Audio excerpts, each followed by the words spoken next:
क्या इंडिया करेगा चाइना को बाइकॉट? क्या इंडिया बन सकता है आत्मनिर्भर? क्या लोग बंद कर देंगे चाइना का product?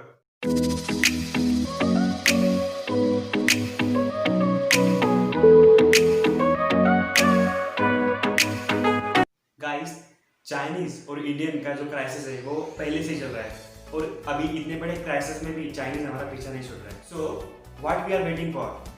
Why we are not supporting our nations? इतने बड़े क्राइसिस में भी चाइनीज इंडिया से टेक्नोलॉजी के सहारे बहुत सारा पैसा कमा रहा है। And the fact is, play store में जो टॉप 100 ऐप है उनमें से 44 ऐप चाइनीज है।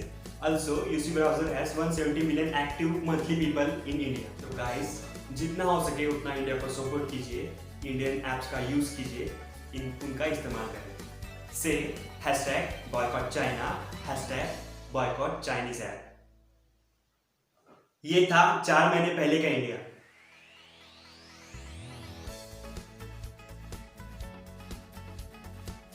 और ये है आज का इंडिया।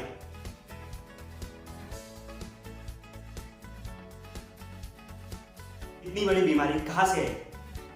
इतनी बड़ी बीमारी किसने फैलाई? जी हाँ, चाइना। और चाइना इतनी में भी नहीं रुकी। चाइना ने इतने बड़े क्राइसिस में इंडिया को फॉल्टी टेस्टिंग किट सप्लाई की और उसमें से भी गेन किया, उसमें से भी बहुत बड़ा प्रॉफिट कमाया। We know we cannot boycott China in one day because अपने पास ज्यादा इंफ्रास्ट्रक्चर नहीं है, स्किल्ड एम्प्लॉयज नहीं है, इलेक्ट्रिसिटी नहीं है, लेकिन अपने पास एक ताकत है और वो है पोटेंशियल, बेहद पोटेंशियल। जब इंडियन गवर्नमेंट पूरी तरह इंपोर्ट बंद कर देगा चाइना से या फिर कम कर देगा, तभी कुछ हो सकता है। जब इंडिया में बहुत सारे पेशेंट्स बेड पे थे, जब पूरे रास्ते बंद थे, पूरी दुकानें बंद थी, पूरा का पूरा भारत बंद था, सभी सड़कें सुनसान थी, तभी पीएम मोदी ने एक घोषणा की कि आत्मनिर्भर बनिए। तो पीएम ने आत्मनिर्भर की बात क्या की? मेरे जयपुर के भाइयों ने एक एप्लीकेशन भी बना डाला, उसका नाम है रिमूव चाइना ऐप। 17 मई को ये ऐप लॉन्च किया गया और कुछ दिनों में उसके मिलियंस ऑफ डाउनलोड हो गए। प्ले स्टोर की पॉलिसी में न बैठने की वजह से इसको निकाल दिया गया। प्ले स्टोर ने कहा कि ये डिसेप्टिव बिहेवियर रूल्स का उल्लंघन करता है, यानी कि भ्रामक व्यवहार नियम का ये उल्लंघन करता है।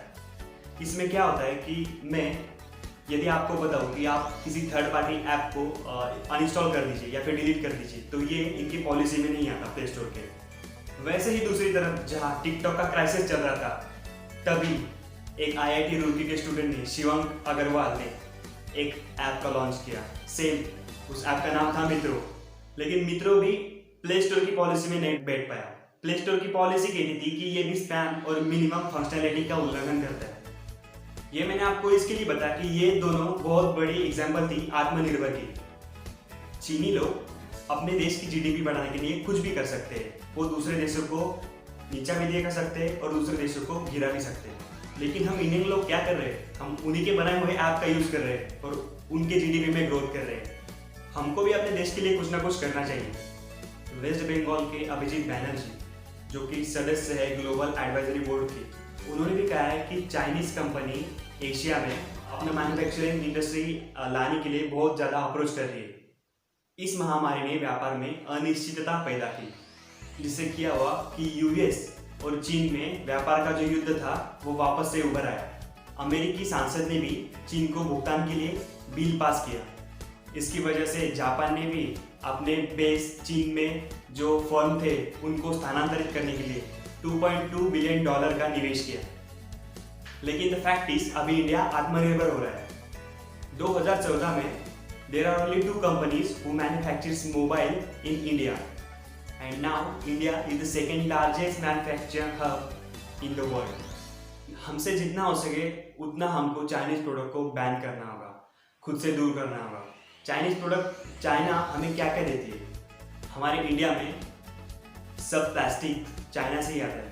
And China is the second largest manufacturer in the world because China के पास स्किल मैन पावर भी है और चाइना क्या करती है? चाइना प्रोडक्ट को रीयूज करती है। चाइना इंडिया को $72 बिलियन एक्सपोर्ट करती है और इंडिया चाइना को ओनली $17 बिलियन एक्सपोर्ट करती है। नितिन गडकरी ने भी एक वेबिनार में एक बात कही थी कि इंडियन लोगों को प्रोडक्टिव होना चाहिए। जब वो प्रोडक्टिव हो गए तभी हमारा एक्सपोर्ट बढ़ेगा। प्रोडक्टिव होना मतलब क्या? प्रोडक्टिव होना मतलब अपने स्किल, एबिलिटीज, टैलेंट को बढ़ाना और इस स्किल, एबिलिटी, टैलेंट को शेयर करना। And this productivity make a positive contribution to our nation. जब सोनू सूद जैसा आदमी 350 लोगों को अपने घर भेज सकता है तो आप भी बहुत कुछ कर सकते हो। जैसे सोनम वांगचुक जैसे सर चीन के प्रोडक्ट को बंदी के लिए अपील कर सकते हैं तो आप भी बहुत कुछ कर सकते हो।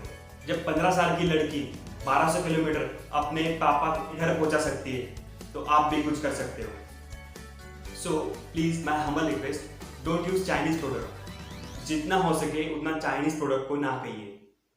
हमें इंडिया को बचाना है, हमें इंडिया को बढ़ाना है।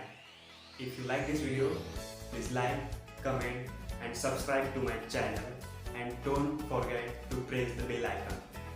Thank you. जब इंडिया का हर एक आदमी आत्मनिर्भर और प्रोडक्टिव होगा तभी हमारा इंडिया जीतेगा।